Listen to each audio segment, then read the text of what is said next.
The assumption is that men cheat more than women, which statistically isn't true. Women cheat as much as men. Cheating is based on lying and dishonesty. Now, with technology, you can cheat on your partner lying in bed next to them. I have so many friends who really struggle with the decision whether to stay or to go if they've been cheated on. What factors should they be considering? It's not so much that we look for someone else, it's that we look. How important is regular sex to preventing cheating in a relationship?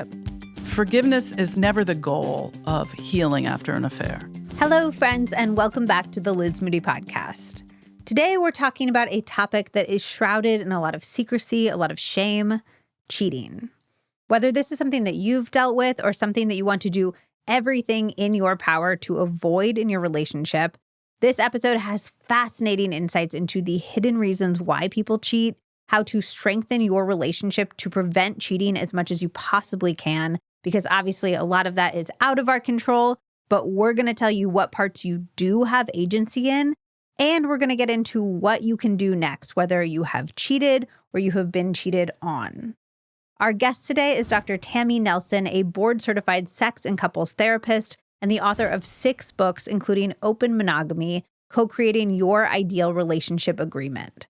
She is the host of the Trouble with Sex podcast and a regular consultant for organizations like Harvard Medical School and Trauma-Informed Media. Her work has been featured in The New Yorker, The New York Times, Vogue, Rolling Stone, and many other top media outlets. Before we get into things, I just want to say really quickly, I created this episode for a friend who was dealing with being cheated on.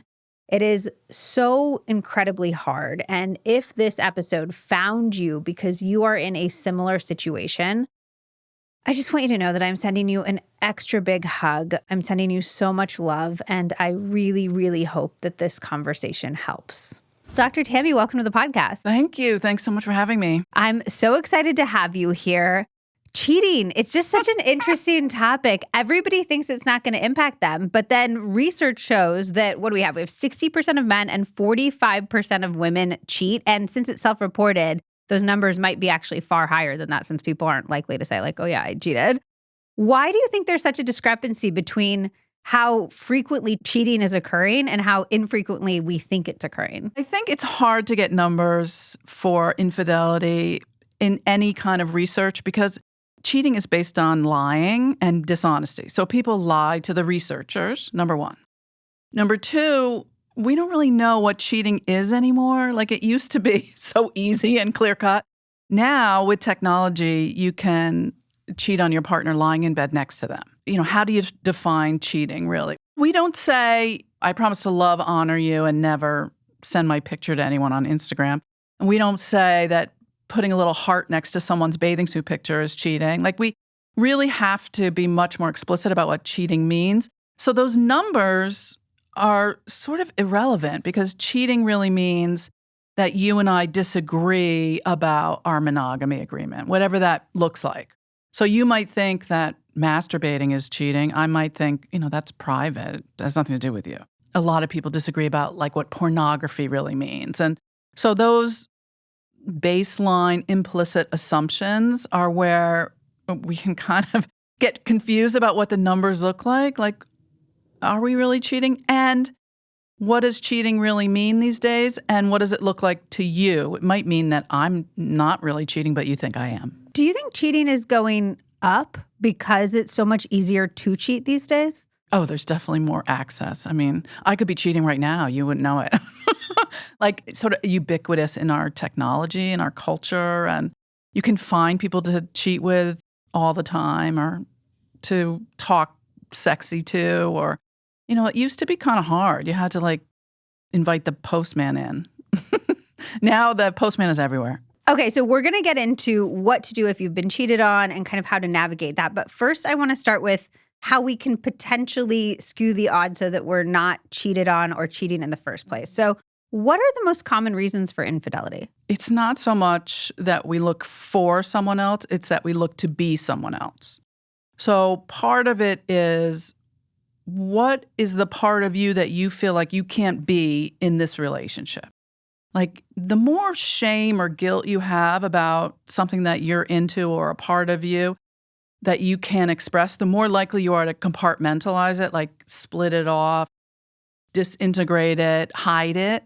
The likelihood of cheating is equal to the amount of sort of guilt and shame you have about who you are or what you're into. So the more honest and vulnerable you can be with someone, the more transparent you are, the more you can integrate all the parts of yourself and say, look, this is who I am. And you can accept me or not accept me, but at least I'm showing you that this is my whole integrated self, and there's really nothing that I need to hide from you. Now, whether your partner accepts that or not is a different story. But if you don't want to have an affair, I think you need to check it out with the person you're with first and see how they feel about it. It's so hard because immediately I'm like, oh, we can ask our partner if there's anything they're feeling guilt and shame about. We can encourage ourselves to share that. But if we're feeling guilt and shame about something, that can be really hard even to admit it to yourself, much less to take that scary step and admit that to your partner. You have to grapple with the self-love there first, don't you? Oh, totally. But I wouldn't lead with guilt and shame. So, like, what are you feeling guilt and shame about tonight? That's not really a sexy conversation. But I would lead with, like, what are some of the fantasies that you have that maybe we haven't shared? Or what do you like that we've done that you would like more of? Or what's one thing we've done that you thought was hot that maybe you want to try again? Because that gives you a hint to what people are into, but maybe they haven't shared. I don't know if it's good to start with, like, what's a fantasy that you've never told anyone in your entire life and it's secret? Because there's usually a reason that people keep that secret because of guilt and shame. Do you think that it's always sexually grounded? Because I'm thinking of something that people might not be getting in a relationship, like validation or affection, whether it's physical or other types of affection, intimacy, things like that. You know, I think that there's 4 resources in a relationship. There's time, attention, affection, and sex. So usually if someone is jealous or if somebody is going outside of the relationship, it's for one of those things. And so even like if you and I are in a relationship, you had an affair, and we go to therapy and you say, you know, I'm really upset and I'm jealous and I can't believe she did that. I would ask you as the therapist, well, which is the part that bothered you? Is it that Tammy spent time with that person and like you and I don't have any time together to be on the couch and just watch TV? Is it that she was actually like texting like during dinner under the table and paying attention? Like you and I don't pay attention to each other? Is it the affection? Like we don't touch each other anymore? You don't kiss me when you come home? Or is it the actual sex? Like you're imagining that there was sex there that you don't do anymore? Or like, because most of the time, it's not really the sex. Sometimes it's the dishonesty about all that stuff, the hidden parts. But, you know, if you get kind of granular about it, like what is it that you really want more of from your partner? Or that you feel like you're not getting enough of, but somebody else might give that to you? That's like the high risk, I think, of having an affair. If somebody pays you attention and they're really curious about you, like, tell me more about you and tell me where you went to school and tell me what you like in bed.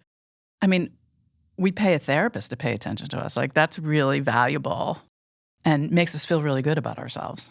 I saw a TikTok where it was like, comment your job and then comment a piece of secret information that you have because of your job. And the entire comment section was filled with people who's like, I'm a bartender, I'm a hotel worker, I work the front desk at a lobby or something. And if your partner travels for business, they are cheating on you. Like it was like, if you are spending these big swaths of time away from your partner, they are probably cheating, was the secret knowledge these people ostensibly had. Do you believe in that at all? Do you think that access or being away from your partner increases likelihood to cheat? Well, I mean, it certainly makes it convenient, but it's not definitive. That's a pretty big generalization. It was a TikTok. We're not saying this is scientific evidence, but I did think it was interesting how many comments of that ilk there were. Mm-hmm. Well, I wonder if the people that were commenting are the ones that the person's cheating with, because, I mean, I travel for work. I don't cheat. Like, I think there's a distinct difference in, first of all, in industries, like who cheats. And also, I mean, certainly access is different when you're traveling, but What a weird generalization. And my guess is that it's probably gender coded too. Like the assumption is that men cheat more than women, which statistically isn't true. Women cheat as much as men. Wait, so I said at the beginning 60% of men and 45% of women cheat, but you're saying that women cheat as much as men. Yeah, they just are much better at hiding it. Okay, so even that, because those are self-reported numbers, they're not accurately reflecting the women? Is that what you're saying? Yeah, and those numbers are based on at some point in their marriage. So we don't know if like people who are living together or dating, what those statistics are really like. And again, we don't know how they define cheating, but we do know that women just historically are so much better at hiding it. Because think of what has happened to women over the centuries for cheating on their partners, and still happens in a lot of different countries. Like, there's so much harsher punishments for women. So we are just much sneakier, actually. We're much better at it. Are there typically different reasons that a man would cheat versus a woman would cheat? I can tell you from my research. So Ashley Madison, which is a married but dating website, has 80 million members worldwide. They gave me permission to access those members when I was writing one of my books. I wrote 6 books. One of them is When You're the One Who Cheats. And so they gave me 2 profiles, one as a man and one as a woman. I didn't interact with anyone, but I put my profiles up and said I was a man seeking a woman and a woman seeking a man. I also said I was a gay woman, and like no one wrote to me. Oh, That's not the platform. So I'm just telling your listeners. But the interesting thing about that is that when I was a woman, the men that wrote to me all said they wanted a relationship. They weren't going to leave their wives. They were not interested in casual sex, though. They didn't want to just have a one-time thing. They wanted someone they could text all the time. They wanted a repeat relationship, like a parallel marriage. They wanted a girlfriend. And I mean, every single one of them. And when the women wrote to me and I was a man, the women sent me like bathing suit pictures and boob shots, and they all said, look, I don't want to hear your problems. You have a wife for that. Don't tell me about your bad marriage. I just want to have sex after I put the kids on the bus. I don't need to see you again. And it should be hot, kinky, and sometimes S&M sex. And all the women were like, I don't want a relationship. I have enough emotional labor at home.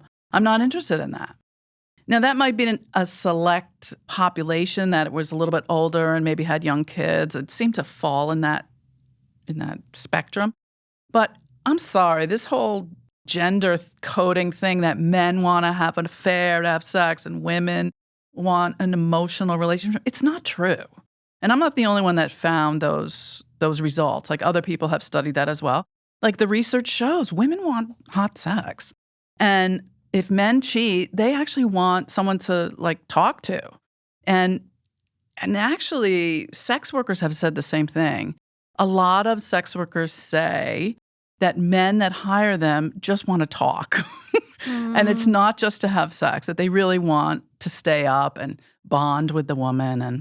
And a lot of them project that the woman is like falling in love with them. And they like have this whole emotional connection to people. And that's what they want. So why aren't these men talking to their partners? That's the ultimate question.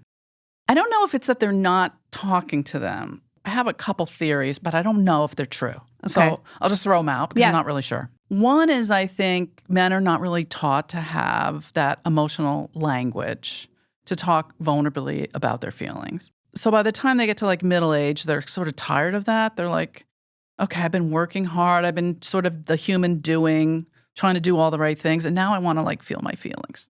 And they're searching for ways to do that. I think the other reason is that their wives, if they're married or in a long-term relationship, especially if they have kids, their wives are like exhausted.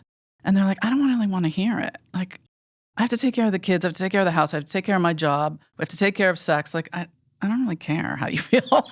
So I'm kind of done with taking care of you in that emotional way. The other thing is I don't think men have as many support systems as women do. Like, women tend to like have women friends and they listen to podcasts. They go on TikTok. Like, they tend to create more support systems for themselves so they have more outlets. I think men are doing it more often than they ever used to. There's more men support weekends and those retreats where men push rocks up mountains and I don't know what they do, drum naked in the woods. Yeah. But that's a new thing. That's relatively recent. So that all rings true to me. If we wanted to protect against that in our relationship, but I also don't want to add more mental load to the women listening, what can we do about that? Start soon in your relationship, sharing vulnerably, talking about your feelings. Share the housework load, because a lot of the resentment and the exhaustion that I see in my office when people come in to see me, the couples that come in to see me that have like low desire because they're so tired, it's because there's an imbalance in the workload responsibilities. Women, and again, it's sort of gender coding and heteronormative, but we've been taught that, we can do it all. We can have a job. We can have the house. We can have the kids. We can have the relationship. And that's all true. But the reality is it is exhausting. It is absolutely exhausting. So whether you're gay or straight, like having a more balanced workload of who does what so that one person doesn't feel burnt out, like having a family, a house, a dog is exhausting. It's a lot of responsibility. And it's hard to climb over the resentment in the middle of the bed if you're feeling like, I've done everything, and you took out the garbage? Like, big deal. You walked the dog? You want to hear the list of things that I did? I see that a lot, that imbalance. Okay, so on the other side, what is going on with all of these women who want hot sex? I feel like that's very counter to the portrayal of women that I often hear about, or even hear about in my own DMs, people who are tired, who don't know why their libido is so low, and yet they're out there soliciting like hot, kinky sex. So can you reconcile those two ideas for me? Yeah, I think they're both true. I think when we're tired, we don't have time for sex, and we don't want to have sex at the end of the day. And it is exhausting to try to crank up the desire for sex. Also, there's a difference between desire and arousal. So desire is like, oh yeah, I really want to have sex and it's on my mind and I can't wait. Arousal is in my body, I can have sex. And once I'm like sort of turned on, I'm like, oh yeah, I'm into this. This is great. But it could take a while to raise those levels of arousal to get up there. It's not just like, bam, let's do it. And when you're at the end of the day and kind of exhausted, it's like, oh, I don't feel like getting to all those levels. At the same time, when you do have energy, like during the day when no one's home, sometimes the desire and arousal can kick in, particularly for someone outside your relationship, because a couple reasons. One, we long for someone in the space in between us. So you're attracted to someone over there. When they're sitting next to you on the couch every night, there's no space for longing. It feels familiar, and it feels nice to be attached and comfy and cozy and eat pizza together and watch Netflix. It's not that longing where eroticism happens.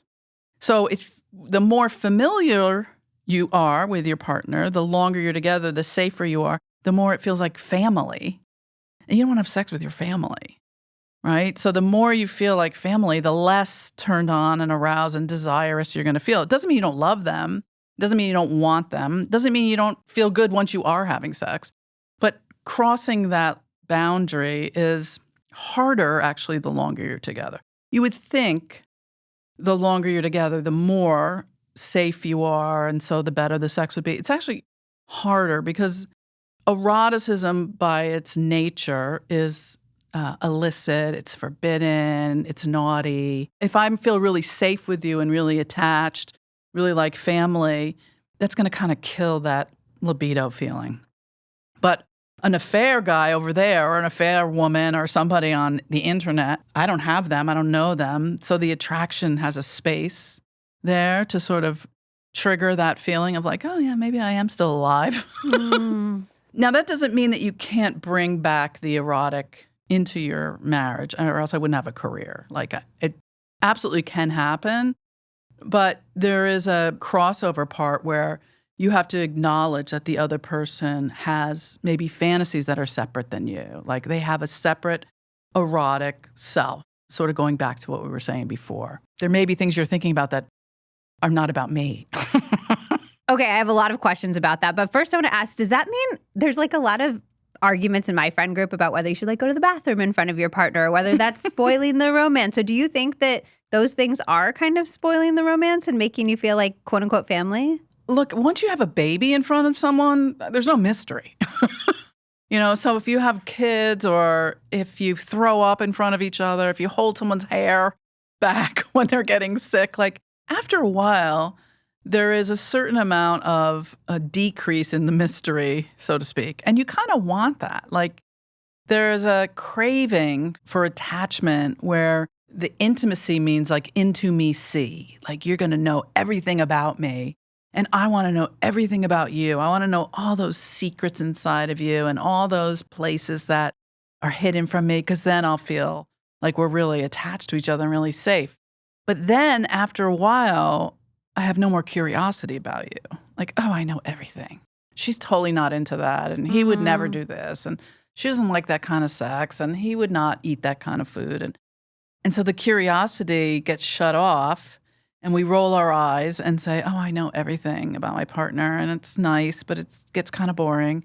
And then a new person comes along and we're like, oh, I'm kind of curious about them. And they're kind of curious about me. And now it feels fresh. I don't think it's about leaving the mystery. I think it's about keeping the curiosity. Like knowing that we both grow as people separately and together, and be curious about that. Like, what are you feeling about our relationship? And what are you longing for? And what's your vision of your future? And asking the questions to keep that fresh and alive. And then you said you wouldn't have a practice if we couldn't build that eroticism back into our relationship. Can you share some pragmatic ways we can do that? Yeah, so one of the things that I think the universe is built on is appreciation. If you want one thing that's going to change your relationship or keep it going, it's appreciation. It's not criticism. Like when people come into my office as a couple and they're like, let me tell you everything that my partner does. And if you could just fix them, then we'd be fine. So they do this and they do that, and we don't get enough of this, and we never have sex, and they give the list, right?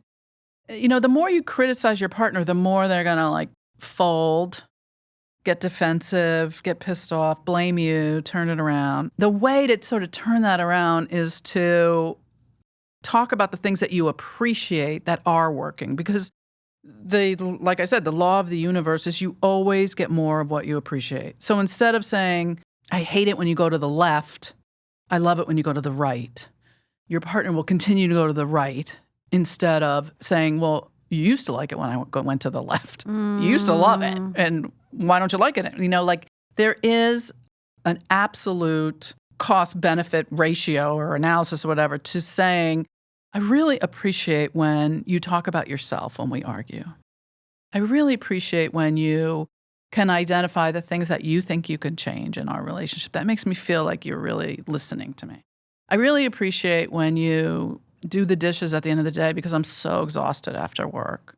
There's sort of this famous story in therapy about when you throw a partner a fish, like it's the whale story. So there's this biologist who trained whales, and she realized that if she threw the whale a fish, the whale would do what she wanted it to. At first, she was like withholding the fish, thinking, the whale would eventually figure it out. But she realized if she threw the whale a fish, then the whale would continue to repeat the behavior. So she went home and she told her partner, instead of, how come you never do the dishes? She said, I really love it when you wipe down the counters. And so the next day she came home and all the counters were clean and the refrigerator was all wiped down. And she was like, oh, I kind of get it. Like I threw them a fish. So that's what we call it in therapy. It's like throw your partner a fish. What if your partner never does the behavior that you want them to do? Well, you can't train your partner like a dog, like a whale. But you can appreciate them, like especially if we're talking about your sex life. Say you haven't had sex for a long time. You're probably not having sex not just because you're tired, but because you're too tired to go to the party that's not really worth it. Because if it was worth it, you would get up and go. You would put on your clothes and you'd be like, let's push through, right? At least sometimes. So it may not just be that you're tired. It may be that the sex isn't worth staying awake for. So how can we improve the party? Like, how can we change the sex? It's not pathological to not want to have sex that's boring or not satisfying or you're not having an orgasm. Like, that's pretty normal, actually. It's pretty healthy. Like, don't have bad sex. But then how can we appreciate if we're like, oh, I appreciate how great you are at finding my clit, but they never do that? Like how Well, don't lie to them. So how can tie that back in with the appreciation for me? So what I would do then is I would say, well, what do you appreciate? Is there something that you've done in the past 10 years together that you have appreciated that's worked for you? I really love when you lick my neck. I really love when you like rub my back. It's really hot for me when you kiss the inside of my thigh, which is kind of close to what I want, but not quite. Like, that's really sexy for me. And then the second part of that would be something I like that I would like more of. So you're really working something that's already beneficial and you're expanding on it. Instead of pointing out what's not working, which you're just going to get more of, you're pointing out what has worked and expanding on it. I would love if you would give me more back rubs. I would love if we would have more sex in the shower like we did 20 years ago, that one time. I would love it if you would, kiss the inside of my thighs, but do it a little harder. I would love more of that. That's really great. And then and only then would I share something that I'd like to do that we've never done. Like, I'd love it if you'd lick my clit. Like, that's really where the action is. Yeah. Let me show you a diagram. Yeah. Let me point it out like this. But, if you don't say the other things first, what happens is we go into our brainstem, like our fight or flight response when we start criticizing our partner. If you start with an appreciation, it opens your prefrontal cortex of your brain and you're like in your adult self instead of like your attack self or your runaway self. And so you're like, wait, you appreciate me? Tell me more. What else is there? And then you want more of that appreciation. So you're like open to flight nudges in a different direction because you're like, wait, I want more of these compliments. Yeah. And then you feel connected to each other. And then there's an open space between you. And there's also some curiosity. Like, wait, what else is there? Like, what else are you appreciative of? And I'm so curious that you're appreciative of that shower that we took 20 years ago. Like, what was it about that shower? That was so long ago. I didn't know you liked shower sex. How important is regular sex to preventing cheating in a relationship? I don't think we can put the responsibility for the person who's been being cheated on. I don't think we can put the responsibility on them for preventing cheating. Like I said before, if you're going to cheat, you're looking to become someone else. You're not necessarily looking to cheat on your partner. And like, we can't blame the victim here. It's not your fault if you're not having enough sex with them. Like, they're still choosing to have an affair. Like, they're still choosing to lie, be dishonest. Unless they got roofied or got really drunk and fell into bed with someone, in which case they should call the police or they should go to rehab. Most people have some responsibility in the fact that they're cheating on their partner. And it's the lack of integrity that's the problem. It's not really about the sex. It's the dishonesty. It's the lying, right? Because it doesn't matter what kind of sex they have. Like, maybe it's online with a sex worker or online with someone they met on TikTok. So that's not really the issue. But in order to keep your relationship going and to keep it satisfying for you, I think it's important to continue to develop your sexual relationship. Like, if you're still having the same kind of sex you've been having for 20 years, eventually you're going to be like, okay, yawn. It's the curiosity again. Yeah. Like, there's no room for curiosity if you know what you're going to get is the same thing you've been getting every week for 20 years. And to be fair, I mean, you figure out what buttons to push, and this works, so, don't go to the left anymore. Like, I like it when you go to the right, so it makes total sense that we're still doing that. And, don't stop doing that. But at the same time, if I'm like falling asleep while you're doing it, it makes sense. I think the risk becomes when we're avoiding sex for whatever reason. It's either anatomical, like it's painful, we're tired, we're on some kind of medication, we just had a baby, we just went into menopause, like something physical is happening. We're on medication, we can't get an erection, we're having diabetes issues. We're on Propecia for hair loss, which causes desire issues. Like every medication you take has a sexual side effect. So it could be something medical. It could be the relationship. Like, I'm not feeling connected. I'm resentful. I don't trust you. Something's going on in the relationship, so we're not having sex. Or it's the pleasure. Like, it's just not pleasurable. So again, why would I want to do something that's not pleasurable? Once we figure that out, if we want to make it more pleasurable on an ongoing basis, you do have to practice. I mean, it's like anything else, right? It's like piano or anything, training a whale. Like, you have to continue to practice and make it better. And it's not fair to blame your partner for not giving you the sex you want if you don't tell them, this is the sex that I want. So if I don't know what I want, they're just guessing.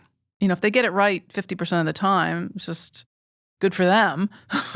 But I can't blame them if they get it wrong 50% of the time. I really have to figure that out on my own. Like, I have to figure out my side of the bridge, like my sexuality, what turns me on and what turns me off and what do I want.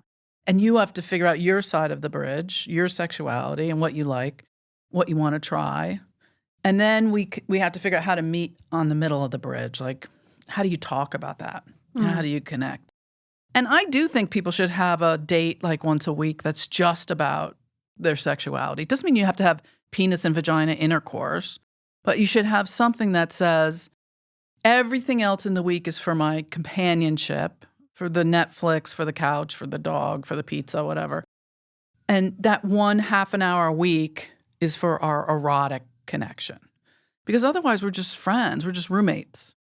We can be good roommates and we can have fun and we can like each other and even love each other. But if we're going to have that erotic connection, you actually need to continue to work on that as much, if not more, than your friendship. What would that look like specifically if it's not just like we're scheduling a sex date, we will meet in bed at this time? Well, I want to also be clear that if you schedule a date, like some kind of sensual date once a week, if you've had, this is my commercial break, if you've had trauma growing up, like sexual trauma, that can feel sort of coercive, like you've had non-consensual sex in the past and now you have to sort of be convinced and be coerced into like, okay, I'll just show up even if I don't feel like it. That can feel bad. So if you've had trauma in your past, you should be the one that decides, when do we do it, what time, what day. But I still think that you should do it the same time, the same day, every week, because it creates like this erotic anticipation. And even if your head's like, I so don't feel like doing this, your body's going to go, but I kind of do. I'm kind of looking forward to it. It's almost like how you, I mean, this is a really bad analogy, but like you train your body to go to the bathroom at the same time every day by literally sitting on the toilet at that time. Like our body learns rhythms. Our body learns rhythms, whether they're sexy rhythms or not sexy rhythms. And leaning into that can be really helpful. Yeah, I would have said eating breakfast or going to the gym, but yeah, you're absolutely right. Yeah, okay. So, but what does that actual date look like? Yeah. So I have like this 6-week protocol. And actually, if your listeners write to me, I'll give it to them if they say they heard me on your show. And you start off just with like a massage. So, but it has to be a one-sided massage. And it doesn't have to be a naked massage. It depends on if you're comfortable with each other naked or how long it's been since you've both been naked together, where one person gives the other person like a 10 or 15-minute massage and lets them fall asleep. So the harder working partner gets to be the receiver first and gets to just relax with no expectation, no touching of the bikini areas, no insertion, no orgasm. Just give me something pleasurable and let me relax. And even if they suck at massage, even if they're like, oh, that's so miserable, like try to just notice like what your body's doing and how your brain is like, oh, I hate this person, or this is so nice, or it's no nice to not have the pressure to have to do anything in return. Just noticing is important. And then you just fall asleep. And then the next week, the other person gets to be the receiver. And then the third week, you get to integrate a little bit more touch. So maybe now you're naked, or maybe now you let the other person touch you in different areas, but still no insertion, no orgasm. But you're just exploring what it feels like to be touched in a sensual way. And then the next week you switch. But remember that the goal is not sex. It's not penis and vagina sex. It's not oral sex. It's not orgasm. The point is no goal, just pleasure, just relaxation. And then the 5th and 6th week, you would integrate orgasm if that's consensual, if that's okay, but just through touch, no insertion. And I would recommend lube if you're doing it. But the idea is that it's not about getting to like the happy ending. It might just be about the pleasure of that. And you might help your partner by doing it yourself and showing them how to do it. But you could integrate any sort of touch into those 6 weeks. The point is to agree on it before you do it and to take the goal of any kind of anything off the table. Maybe you take the goal of orgasm off the table. Maybe if your partner gets totally turned on and they're like, no, I really need to, then they go in the bathroom and take care of themselves. Like really take the pressure off. And what happens is that at the end of those 6 weeks, you're both in a little bit of a different place. Like if you have sex on the other nights, that's fine, but that's not what this is. This is just sort of the assignment to remember what it feels like to touch and be touched. And even couples who feel like they're in a great place, do you think everybody could benefit from having 1 day a week? This is our sensual, sexual date. It is not a date where we're sitting on the couch in our cozies. Yes, and I would recommend don't go out to dinner. No one has sex after they eat pasta and drink wine. No, my best tip is you have sex before dinner. Always, always, always. Yeah. Because then dinner is like sexy and fun and you've like already done that. But yeah, no, everybody's too full. And there's no good, it's never good to have sex when you're full. Oh, gross. No.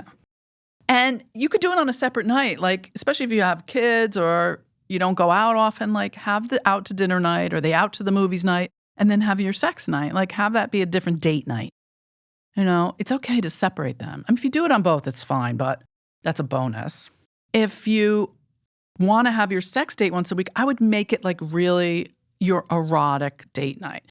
You know, like light some candles, put on some music, cover up the TV, put on sexy sheets, wear something that makes you feel sexy. Like make it separate from the rest of your life.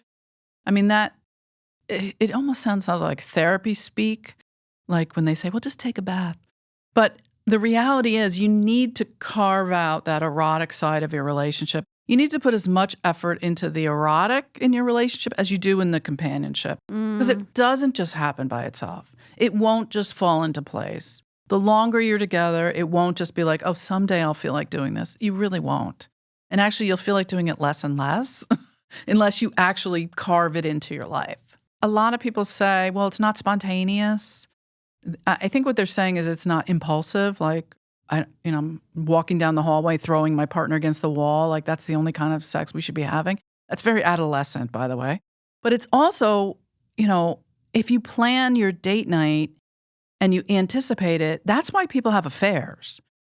That's what makes it hot, is that you plan on seeing your affair partner. You look forward to it. That's interesting. You make up the eroticism in your mind. You're like longing for it. It's like, that's what makes it juicy. Well, and also it makes sense because research shows that we enjoy anticipating things more than we actually enjoy the things themselves. Like vacations, we get more pleasure out of planning it, looking forward to it than we do out of the actual vacation. Because real things can come with problems and they can, have itches and, pain. Like real things can have all sorts of things go wrong, but the anticipation is perfect in your mind. It's like threesomes. Yeah. Oh my gosh. So much potential for problems. But that's really interesting. So with affairs, so you're saying almost the planning can make it feel sexy. Well, I'm saying, no, it's not spontaneous. And that's what an affair is like. And therefore, it can be very sexy. Like, don't discount the fact that it's not spontaneous. Because people don't necessarily have spontaneous affairs unless they're drunk.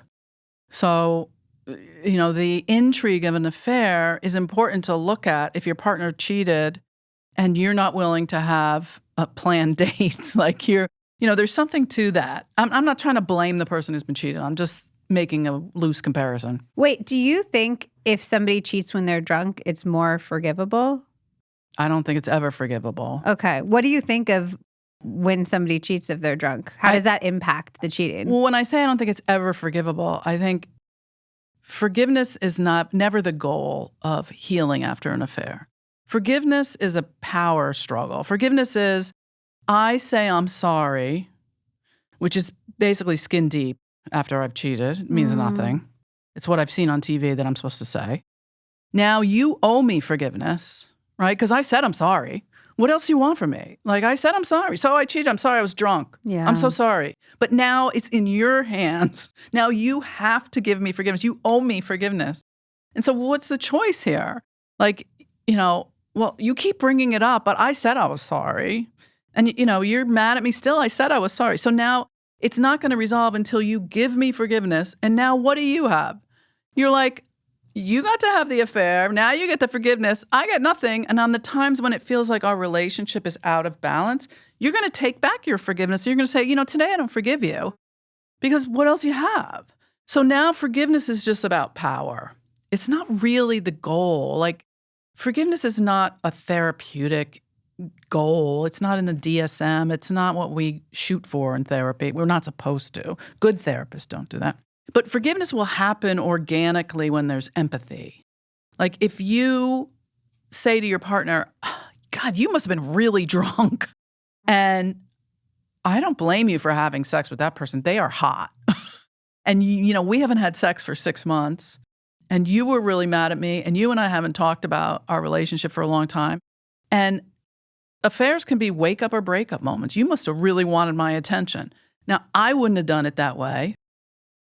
Certainly not with that person, and certainly not in that bar, certainly not in that bar bathroom, but I get why you did it. And that doesn't mean I forgive you, but it makes sense that you feel that way and that you felt that way.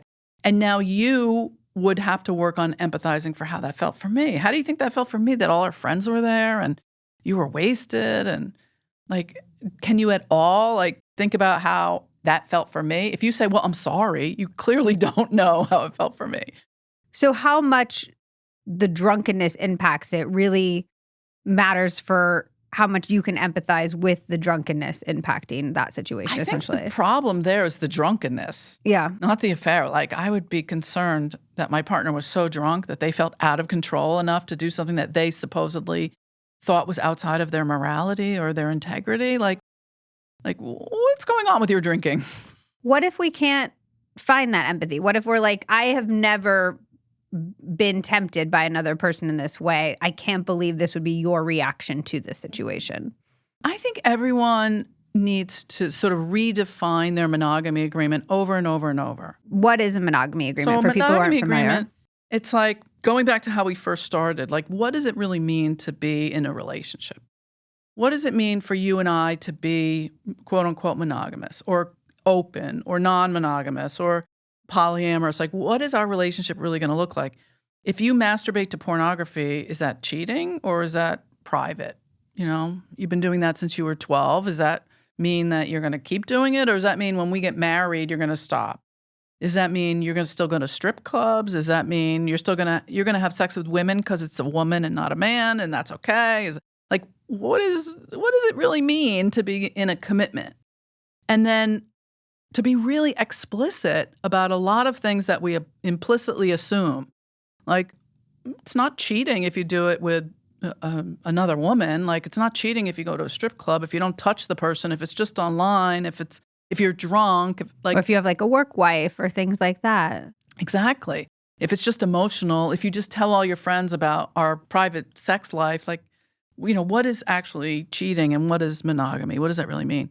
I work with people who are in polyamorous relationships who have 6, 8 partners. But if they go out to lunch with someone and don't tell the rest of the partners, it feels like cheating because that's not in our agreement. You didn't tell us. So really understanding what your agreement is. Maybe the agreement was broken when you went out to the bar with all your friends after work and you didn't tell me you were going to the bar to get drunk. You said you were going to come home for dinner. You were supposed to pick up dinner on your way home. So that was the beginning of the trust, the betrayal, the trust between us. I think there has to be a bigger conversation around what does it really mean to be committed in this relationship. I assumed that you were coming home every Tuesday night. I thought we had that agreement, but we never talked about it. You thought, no, Tuesday night is the night we all go out after work. I thought you just knew. So to make our own monogamy agreement, are we just sitting down and trying? a lot of these things wouldn't even occur to me to talk about, which makes the idea of making this type of agreement feel difficult. So how should we approach that? Well, certainly people do it after there's been a breach. Right. Which when I wrote The New Monogamy, which is redefining your relationship after infidelity, it was about how to create a relationship agreement, whether it was really traditionally monogamous or all the way open. And people were like, wait, do we have to have an affair to do this? Like, shouldn't we do this beforehand? And that's why I wrote Open Monogamy, because I do think you should have a relationship agreement. It doesn't have to be in writing. It doesn't have to be hanging on a wall. You don't have to have it signed by a lawyer. But I think it is an ongoing conversation, like just like we renew our license. Like you have to have it be flexible and fluid. And like you said, I don't know if I would bring up all those specific things, but you might bring up, what do you think cheating is? Are we still going to tell each other every time we masturbate in the shower? Are we going to still go out with our friends on Tuesday nights? If we get drunk, are we going to tell each other? Maybe we don't live together, but we don't, tell each other every time we go out with other people. Like, what does it mean to have an emotional affair? Like, all those questions are really super important, especially as you get deeper and deeper into a commitment. So let's say we have been cheated on. I have so many friends who really struggle with the decision whether to stay or to go in a relationship if they've been cheated on. What factors should they be considering? Some affairs are what I call a can opener. Like, they really are a way for people to get out of a relationship. They're a way for us unconsciously to say, I really don't want to be in this relationship anymore. So I'm going to cheat to get out of it. So you'll be mad at me and break up with me. And I can passive aggressively make you the one to break up. Or I can do it in sort of a nice way where you get to be the good guy and I get to be the bad guy. And you can tell all your friends what a schmuck I was. Those are kind of pretty clear. Like, it's a wake up or break up moment. And you can usually feel like, oh, this is a breakup moment. You really want out. But if it's oh God, that really made us look at our relationship. Like, where are we? Where are we going? What do we want? How did that happen? When you get to this insightful place where you say, not you did this to me, but this happened to us. What was going on with us? Then you can make some different decisions like, can you really be honest about what you were looking for and who you became in that relationship? And why do you feel like you can't be that person with me? Are you blaming me, saying, oh, well, she would never be into that? Like, how do you know? Did you ever ask me? I have people who sometimes they'll cheat with an outside partner because the outside partner is really kinky. They'll go to a sex worker or someone that they feel like they can act out those fantasies with. And because they think, oh, my partner would never do that. And then the partner finds out. They're like, you could have asked. I don't know if I would be into that, but we could have figured it out first. What if it's for validation? Because that can be a hard thing to get from your partner after a certain point. The idea that you're still hot, that you're sexy, that you're successful, that you're attractive. What if that's the reason for the cheating? Well, let's say, like I see this sometimes with moms who are like, my partner just sees me as, like I have a gay couple and two moms, and one of them had an affair because she was like, my wife just sees me as a mom. Like, we're just moms all day long. And this outside partner said, oh my God, you're so hot. And I remembered those compartmentalized parts of myself where I was like, yes, I am still hot. And I felt like I couldn't get that at home. But once the affair happened, now there's space in between them where the wife says, I don't even know you. How could you do this to me? Who are you? Who are you that this other person was so attracted to you? And now all of a sudden there's this space in between them and they're having sex all the time, which is not uncommon. People come into the office and they go, my partner just had this affair and now we're really having hot sex like we've never had before and it's really embarrassing. I heard that from a friend and it really surprised me. They're going through a cheating situation and they're having like the best sex of their lives. Yeah. It doesn't necessarily last forever, but it's very, very common. How do we suss out that type of situation where like we can't validate our partner more inside the relationship? I'm thinking particularly about, I know a lot of men who feel maybe they're not as successful at work as they hope they would be. Maybe they're getting older and they're not feeling as validated in their lives. And they want just that like hit of going to a bar and having a woman be like, oh yeah, you're sexy, you're hot, you're successful, you're attractive. How do they get that from their partners if that's what they're looking for? Well, maybe they don't need it from their partners. I mean, what's wrong with going to a bar and having other people hit on them? I don't know. I mean, it could validate your monogamy agreement with your partner. Like if that bothers your partner, then that is not good. It depends. I mean, if your partner's like, I don't care who you flirt with. If you want to go and get other women to flirt with you or other men to flirt with you, go for it. As long as you don't sleep with them or as long as you don't take them home or go get what you need or whatever. You know, as long as that's okay. If that's not okay with us, between us, then that's a deeper conversation. Like, if I feel like, look, I can't go out and talk to people, then how is that making you so insecure if I really, really am never going to sleep with them? How do we know what to compromise on? Like if our partner is like, I like to do this kind of stuff in the bedroom, or I wish you were more like this. And that's not who we feel like we are, what we feel like we want to do. How do we know if we should compromise because that's what will keep the relationship intact and healthy and happy, or if that's us compromising some sort of essence of who we are and that's not like a fair ask that the partner is making? God, well, I think you just answered that question. Like, how could you ever compromise who you are just to make a relationship work? We're compromising ourselves in little ways in relationships all the time, whether it's like, oh, I wouldn't normally wake up at this time or sleep on this side of the bed or eat this dinner. Like, it's so hard to know what compromises are compromising your true morals, your true values, your true self. Well, I don't think sleeping on the wrong side of the bed is compromising your true morals. It's just an example. I mean, I think you answered that by saying, you know, if you're asked to compromise who you really are to make a relationship work, then you're never going to be happy and you're going to resent your partner. So first of all, I don't think compromise works. I think compromise implies both of us are just going to get part of what we want. And then we're both going to be unhappy. So I don't think compromise, particularly in therapy, is not a goal. Like if you have a discussion about what is the desire underneath the ask, like what are you really looking for? You know, like for instance, if somebody asks you, I really want to tie you up during sex, that would be really hot for me. And you're like, no friggin' way is that ever going to happen. Like I'm claustrophobic, that turns me off, don't do it.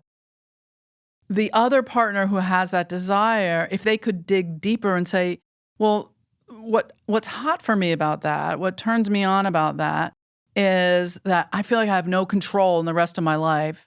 It would be really hot for me to think like that you wanted me to have that control over you. Well, you might say, well, okay, just pull my hair. That would be hot for me.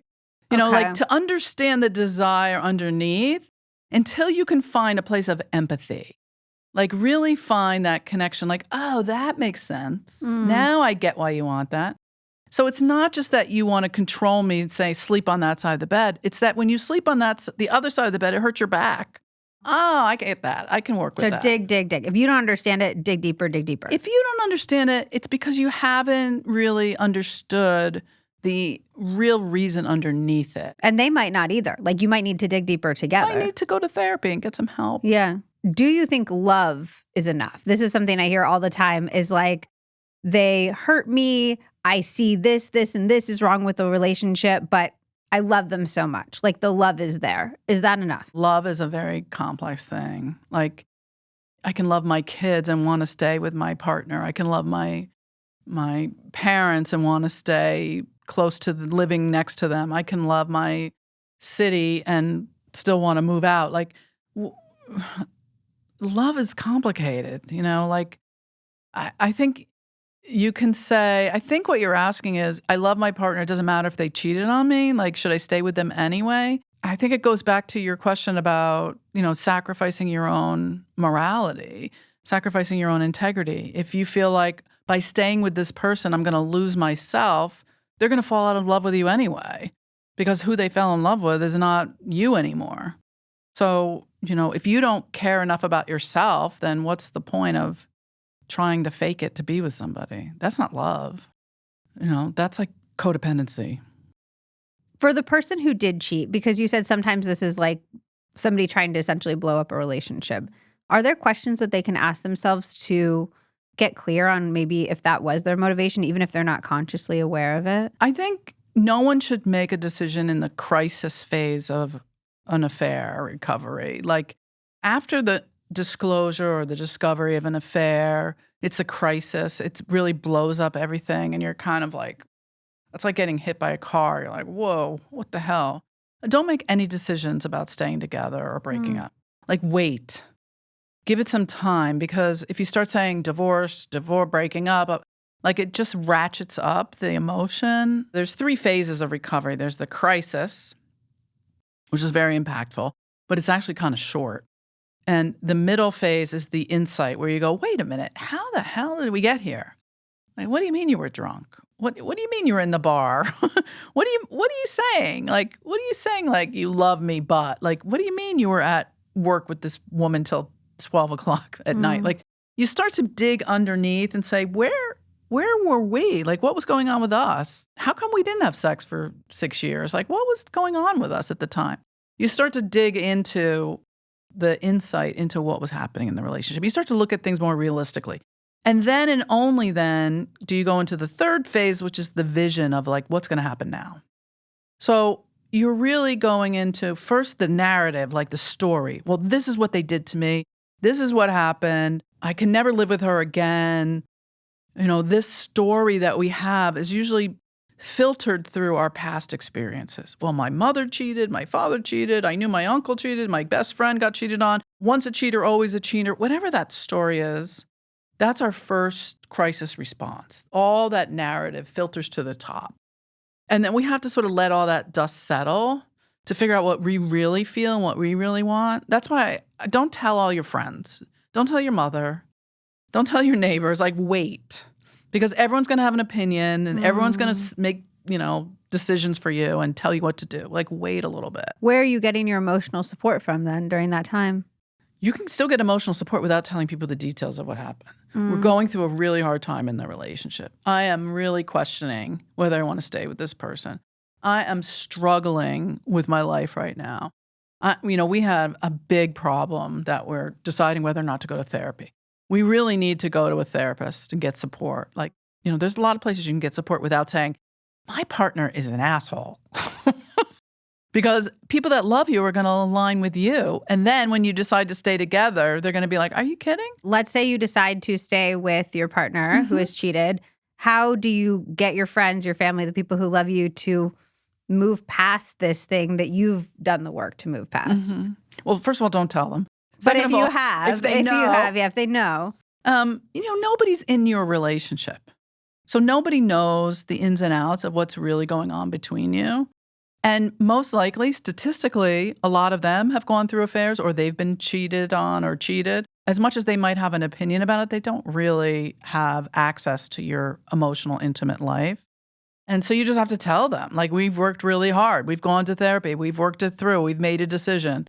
We've decided this made us stronger. A lot of the people that I see that have had affairs have said, maybe that was the best thing that could have happened to us. Because it woke us up. It made us realize we were not going down a good path. Where we were headed, we were eventually not going to make it. And this made us realize, we need to communicate. We need to go to therapy. We need to work on our sex life. We need to do something radically different. And we're changing. Yeah, you have the line in your book, crisis is an opportunity for change. And I found that really hopeful. Like, I found the idea that this could be ultimately a positive thing in one's relationship to be a really hopeful stance. Yeah, I think all attachment injuries can be so traumatic if, depending on what's happened in your own past, and they're a chance to look at yourself and decide, what is it that I really want in a relationship? What am I bringing and what am I really looking for? And how do I ask for it? It's so hard though, because what you're doing sort of is comparing what you have with the flaws and all to what you don't know is out there. You know what I mean? Because if you're leaving your partner, you're taking a chance on whatever else is out there. And that can be a really hard and scary comparison. The known flaws to the unknown, potentially better, potentially worse situation. Well, that has to do with partner selection. So just because you trade your partner in for someone else doesn't mean that you're not going to get the same thing. Who we choose for a partner has to do with how we grew up, what our parents were like, what our parents' relationship were like. Before you go trading your partner in for someone else, you got to really figure out why you picked the person that you're with. How do we figure that out? Go to therapy. Are there any questions, though, or like little things we could do right now to ask ourselves? Yes, don't blame your partner. Say, I know this about them. I didn't see it coming. They weren't like this when I first met them. What did you see that you didn't admit to yourself? What were the red flags that now looking back, you're like, oh, yeah, I kind of knew that. What are you attracted to that actually could be painful for you? How are you sabotaging yourself and getting exactly what you're asking for? How is this working for you? How is it working for you to be the martyr, the victim? How is it working for you to create this narrative of I never get what I want, I always get hurt, I'm not getting the best of what I deserve? Like, what's your narrative? How is that playing out? Who are you choosing that is reinforcing that? Because we will look in the environment for things to prove what we believe about ourselves until we find it. And then we're like, okay, I found this person that will prove to me, I'm pretty worthy, but there's a part of me that believes deep down that I'm really not lovable. And I will find someone who pushes that button. And I will say, oh, see, I told you. Unless you work on yourself, you're going to pick someone that brings out some of the same issues. Like water rises to its own level. So wherever you are, that's what you're going to pick. Even unconsciously. It's like zebras, they pick each other out in the herd based on their stripes. So we don't consciously look for someone who's going to hurt us, but we might consciously look for someone that we think, oh, this person's exactly opposite of my father. But they might hurt us in similar ways. Our father maybe was never home because they were drinking all the time. So we're never going to be with anyone who drinks. So we're going to pick someone who works all the time, is really responsible. Well, they're never home either. So they work all the time. They have a great job. We're home by ourselves, just like we were when we were little kids. Same wound, same hurt, same loneliness, even though consciously we pick someone totally different. So we have this natural radar to pick out those stripes, even though we might trade up because our husband comes home or our partner, whoever comes home on the weekend says, I love you. I'm sorry I wasn't home. I'll be home, over vacation. We're going to have a great time together. I've been thinking of you. I'm going to text you during the day. Much different than dad. But we're still going to pick someone who's going to bring out all the stuff that we need to work on in ourselves. Can we do that work within the bounds of a relationship with somebody that we picked before we did the work? Does that make sense? The whole point of a relationship is to do the work. I think the whole point of choosing someone, whoever it is, a friend, a podcast host, a kid, anyone in your life, you're with them in order to do the work. Okay. That's hopeful too. Because I think I could see somebody sitting here listening and saying, well, shoot, I picked my partner when I was 21. I hadn't done any of this work and now I'm screwed. And you're like, no, these relationships provide you with the opportunity for healing. Absolutely. Let's talk about the trust thing, because I've had friends who are cheated on and they're like, partner will be like, oh, well, you can look at my phone whenever you want. You can track my location, all these things. And my friends are like, well, that's nice, but I don't want to have to nanny you or like do this labor to rebuild our trust. What do you think about those types of things? And are there healthy ways to build back that trust? Well, I agree with you. I don't think parentifying your partner is the way. Like, who wants to chase their partner around and check their email? Who has time for that? And then what are you going to do? You're going to punish them if they break the rules? Then you've parentified the relationship and then it's totally desexualized. And if somebody wants to cheat, they're going to cheat. They'll figure it out. That's the whole point of cheating. Especially if they know what you're checking too, Yeah, totally. Okay, so how do we build back that trust if that trust has been breached? The whole idea of trust is that it's an inside job.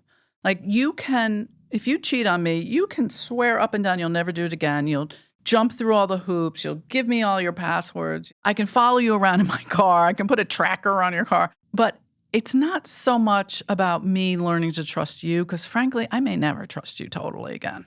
You have sort of existentially blown my mind around trust in the world. I thought you, of all people, would be the person that would never let me down. Now I know you could. Trust is really about me learning to trust my intuition again. My intuition let me down. I let myself down. How come I didn't listen to that little teeny tiny voice that was buried deep inside? How come all my friends told me and I didn't listen? It's our intuition that betrays us. That takes a lot longer to get over. For me to trust my intuition, again, is a big thing, especially as a woman, right? Because we need our intuition to survive in the world. I have to learn how to discern the difference between fear. What do you mean you're going out after work? What do you mean you're going out with your friends?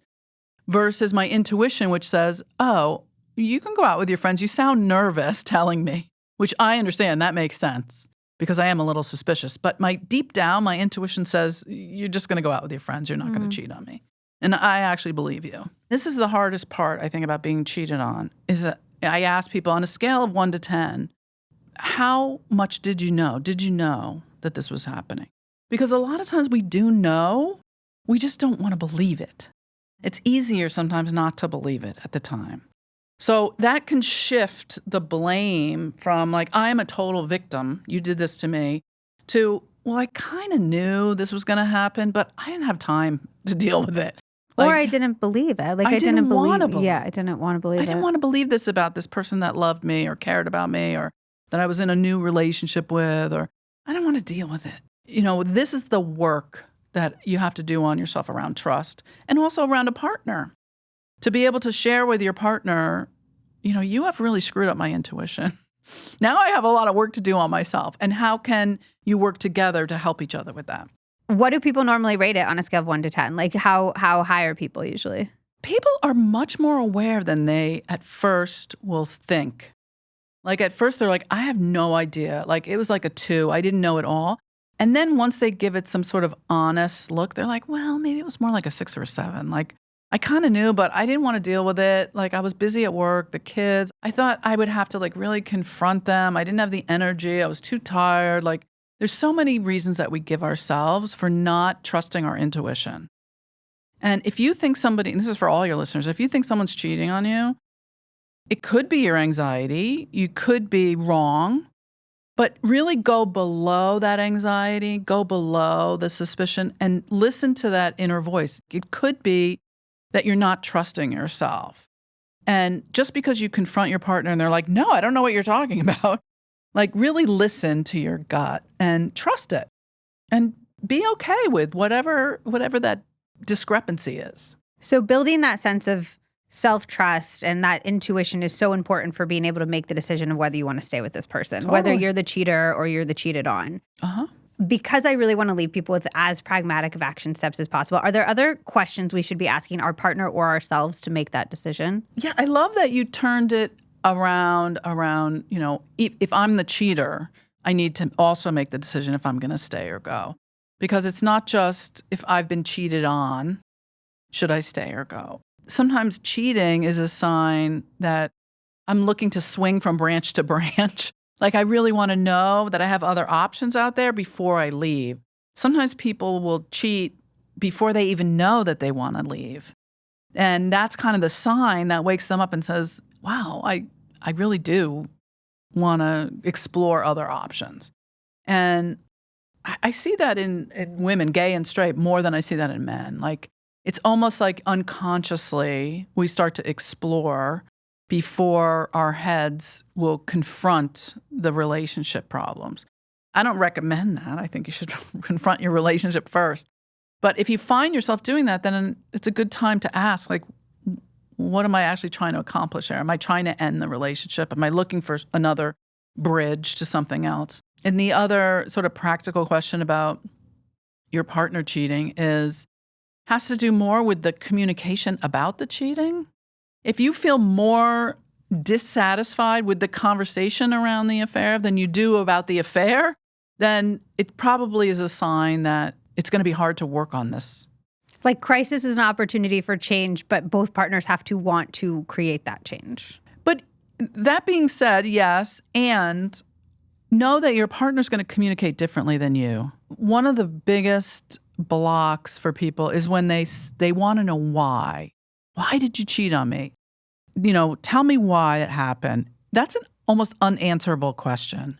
It's like, why did you eat that cookie to a little kid who stuck their hand in the cookie jar? Like, it's not so much why that you're actually going to get answered. And because sometimes people can't articulate that. Like, why did I do that? They're not going to say, well, Dr. Tammy said that I did it because I was looking for another part of myself and I was seeking, people usually don't have that level. of insight right away. It takes a while to figure it out. They might first blame you. Well, you didn't have sex with me, or you weren't paying attention to me. Secondly, they might say it was the opportunity. It was there. I couldn't help it.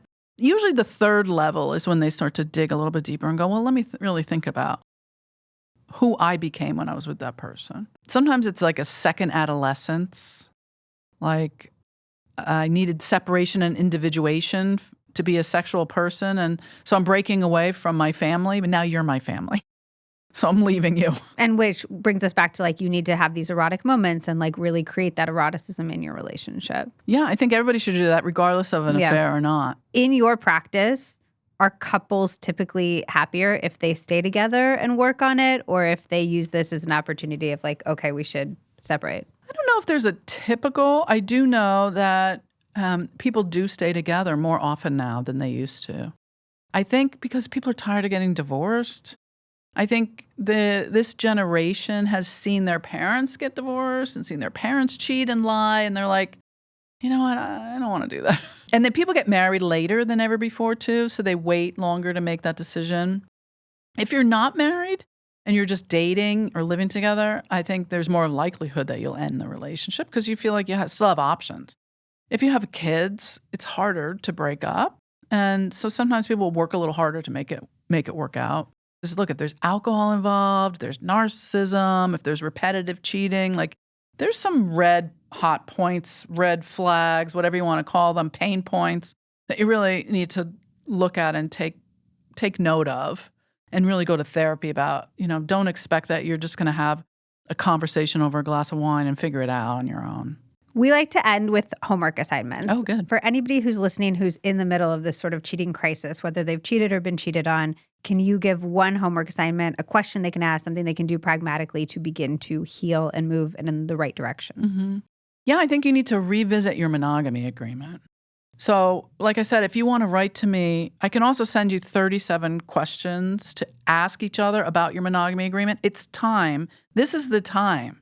It's not going to happen again where you're going to have the opportunity to lay it all on the table and be so brutally honest with each other about what you want your relationship to look like. Like use it as an opportunity to do this work, to create this change. Yeah, and dig deep. Mm-hmm. Like really be honest. Like what you said before about, I don't know if I would think to ask my partner all those questions.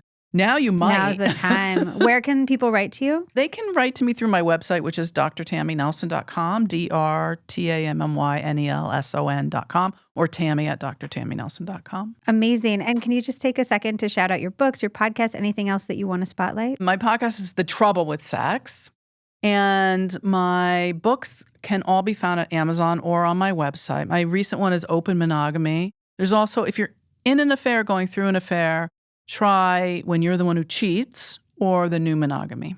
Love it. Well, thank you so much, Dr. Tammy. This was amazing. I know so many people who have cheated or been cheated on, and we are just not talking about this topic openly, which is making the situation so much worse. Help me bring these taboo topics out into the open by sharing this episode. It'll spark so many interesting conversations. I've been having so many interesting conversations about everything we talked about here since we recorded it. And also, I really, really, really hope that it finds and helps the people out there that need it. If you're new here, if you're here because somebody sent you a link to the podcast, welcome. I'm so glad that you're here. We share evidence-based wellness information 2 times a week, every single week. We talk about everything from gut health to why you're not behind in life according to science, to relationships, to friendships, basically anything and everything that you need to live your healthiest, happiest life. So make sure that you hit that follow button on Apple Podcasts, on Spotify, or on YouTube, because then the podcast will show up right in your feed and you will never miss an episode. We are going to be doing a newsletter about whether different people chose to stay or go when they were cheated on or when they cheated, and how that decision worked out for them. So head over to lizmoody.substack.com, drop your email in, and then that'll go right to your inbox so you will not miss it when that newsletter comes out.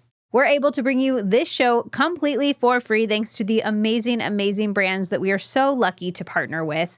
If you are looking for science-backed products to elevate your entire life, everything from your workouts to your skincare routines, you can find all of our current discount codes at lizmoody.com/codes. And come hang out with me on Instagram. I'm at Liz Moody. It's a really great way to be reminded of all of the information that we share in all of these episodes, because I know they can be quite dense. So these are like the little tidbits, the takeaways, and then you can be reminded like, oh yeah, I should actually incorporate that into my life. Okay, I love you. I am so grateful to get to spend this time with you. And I will see you on the next episode of the Liz Moody Podcast. Oh, just one more thing. It's the legal language. This podcast is presented solely for educational and entertainment purposes. It is not intended as a substitute for the advice of a physician, a psychotherapist, or any other qualified professional.